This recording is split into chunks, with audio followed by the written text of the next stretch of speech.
أكبر الله الله الله أكبر لا إله إلا الله لا إله إلا الله الله أكبر الله الله الله أكبر لا إله إلا الله لا إله إلا الله الله أكبر الله الله الله أكبر.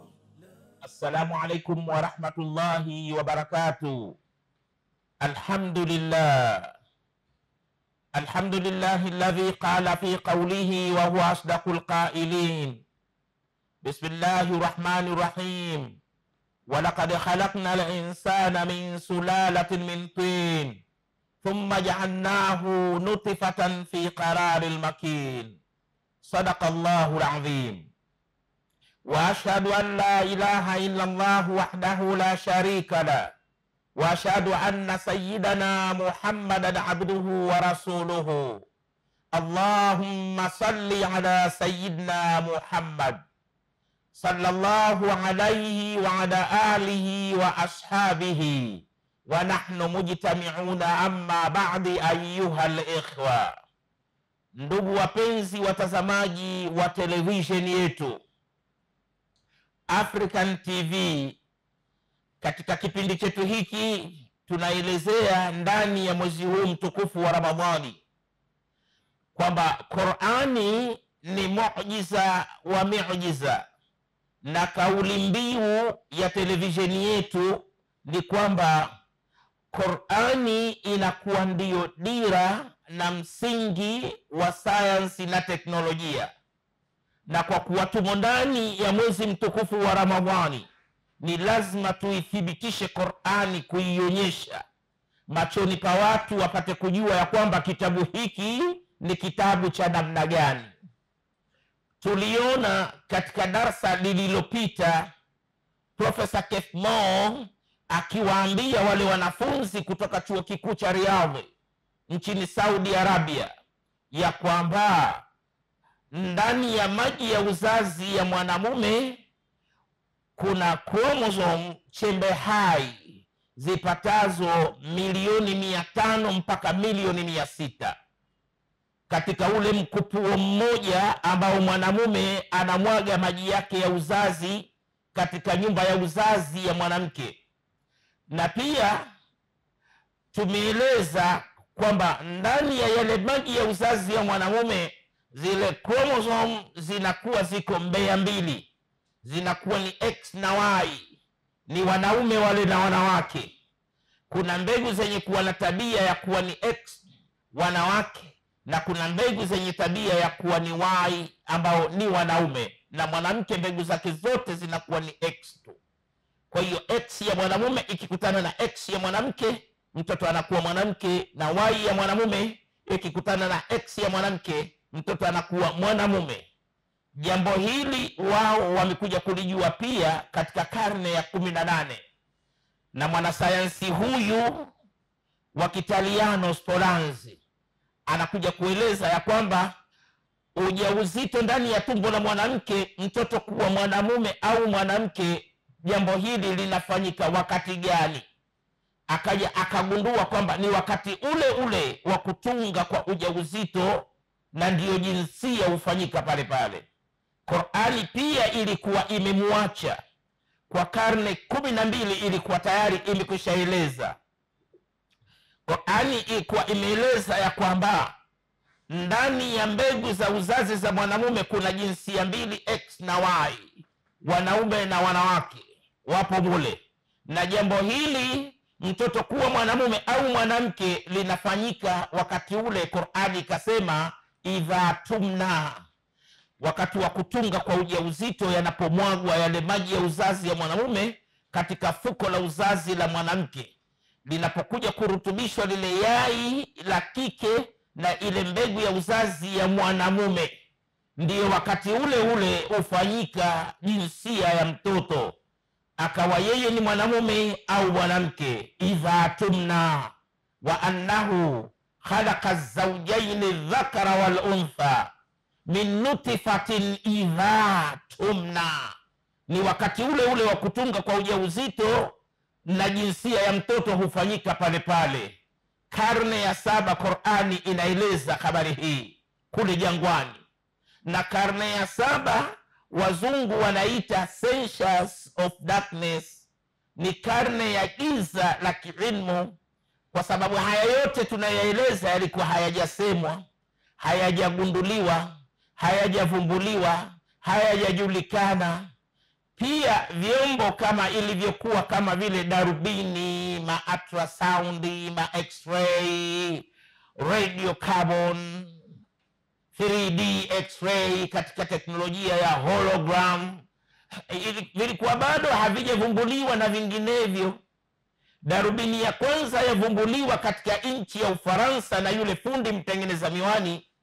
Qur'ani ilikuwa tayari ina umri katika dunia miaka 1000 na kitu, na haya yote hawawezi wakasema wanasayansi, wagunduzi mbalimbali, watafiti mbalimbali, mpaka kiwepo chombo kinachoitwa darubini.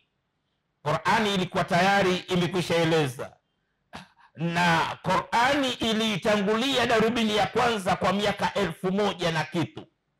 Sasa wale wanafunzi wanakwenda kumuuliza Profesa Keith Moore ya kwamba Qur'ani imeeleza ya kwamba sio maji yote ya uzazi ya mwanamume kuwa ndiyo yanayotumika kwenda kulirutubisha lile yai la kike, ndio inapatikana ile first embryology, mwanzo wa mwanadamu kupatikana kwake ndani ya tumbo la mama yake.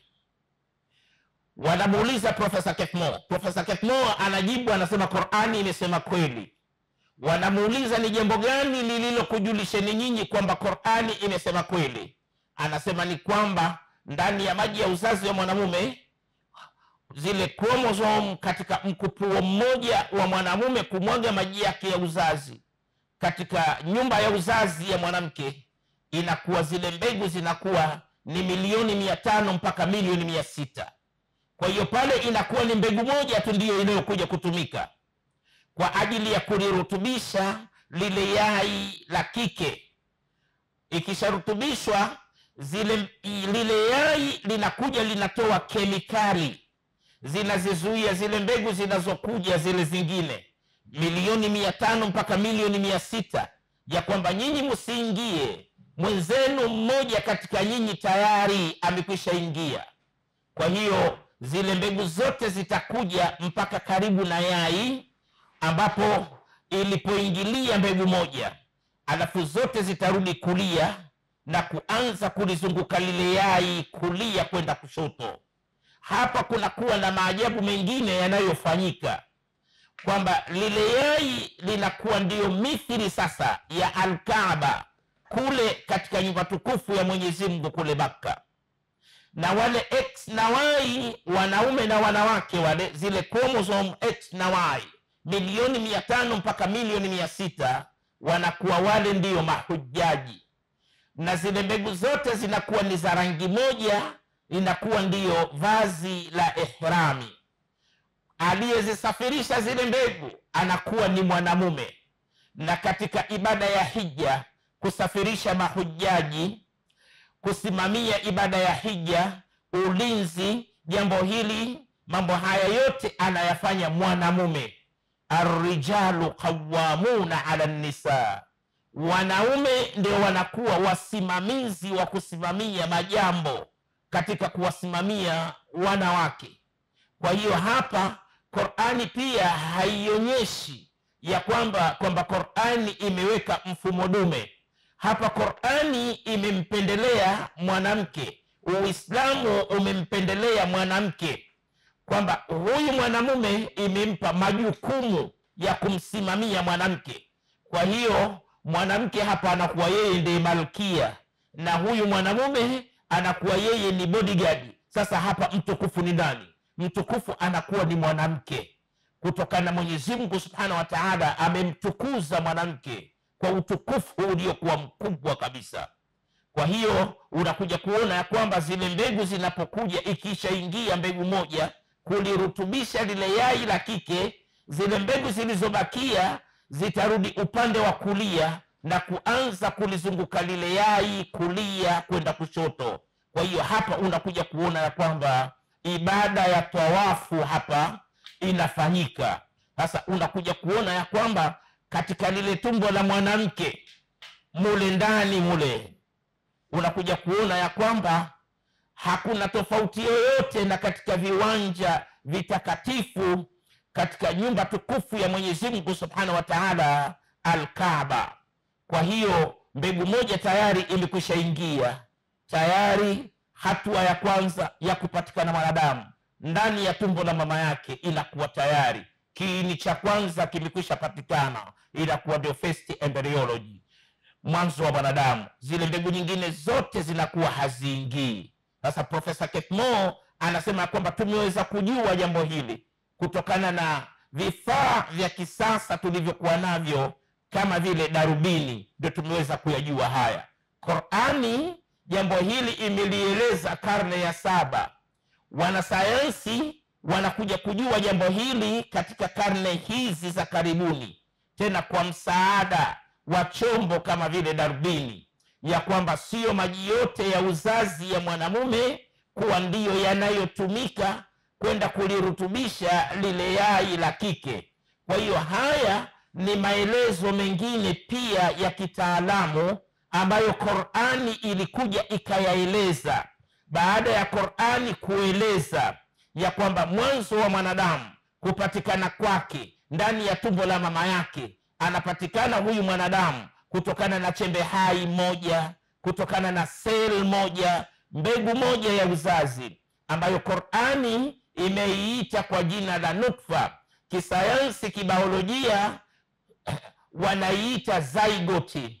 Sasa Qur'ani inakuja pia kutoa maelezo mengine jinsi ile nutfa, jinsi ile zygote inavyojitengeneza ndani ya tumbo la mwanamke. Ni kwamba sio maji yote yale ya uzazi ya mwanamume kuwa ndiyo yanayotumika kwenda kulirutubisha lile yai la kike. Kwa hiyo haya ni maelezo yaliyokuwa ya kitaalamu ambayo Qur'ani ilikuja ikaeleza katika karne ya 7. Wanasayansi wamekuja kuyajua mambo haya yote katika karne hizi za karibuni tu, na haya yote huwezi ukayajua, huwezi ukayaona mpaka kiwepo chombo kinachoitwa darubini. Na tumeeleza katika darasa zilizopita ya kwamba karne ya 7 wamesema kwamba ni karne ya giza la kiilmu, kwa sababu ilikuwa hiki chombo kinachoitwa darubini ilikuwa hakuna. Wanasayansi wamekuja kuyajua haya katika karne hizi za karibuni tu, ndio wanakuja kujua ya kwamba sio maji yote ya uzazi ya mwanamume yanayotumika kwenda kulirutubisha lile yai. Ikiwa hoja watu wanatoa ya kwamba Qur'ani ni kitabu ambacho amekitunga Bwana Mtume Muhammad sallallahu alaihi wasallam, je, ikiwa haya yameelezwa katika karne ya 7 katika kipindi ambacho ilikuwa darubini bado haijavumbuliwa, aliyajuaje haya yote? Na wanasayansi wa karne hizi za 20 na 21 wanakuja kuthibitisha yale maelezo yaliyoelezwa na Qur'ani katika karne ya 7 ya kwamba yalikuwa ni maelezo yaliyokuwa sahihi.